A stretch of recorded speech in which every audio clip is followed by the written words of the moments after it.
মা তখন বলেছিলেন, কারো দোষ দেখো না, নিজের মন ঠিক করো, তবেই শান্তি পাবে।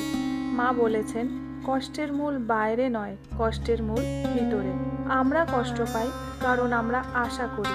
তাহলে এবার আমাদের মনে এই প্রশ্নটা আসতে পারে, তাহলে সম্পর্ক ছেড়ে দেব না ধরে রাখবো?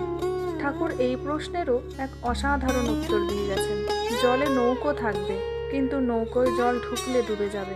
সম্পর্ক থাকবে, ভালোবাসা থাকবে, কিন্তু মন যেন ডুবে না যায়। যদি সম্পর্ক আপনার শান্তি কেড়ে নেয়, যদি সম্পর্ক আপনার আত্মসম্মান নষ্ট করে, যদি সম্পর্ক আপনার মন ভেঙে দেয়, তাহলে আপনি সম্পর্কের মধ্যে নেই, আপনি ডুবে যাচ্ছেন। ঠাকুর শ্রী রামকৃষ্ণদেব বলেছেন, আসক্তি দুঃখের মূল কারণ।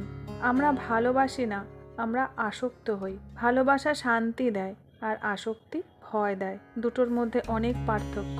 যেখানে ভয় আছে, হারানোর ভয়, কাদার ভয়, একাকিত্বের ভয়, সেখানে প্রেম না, আসক্তি।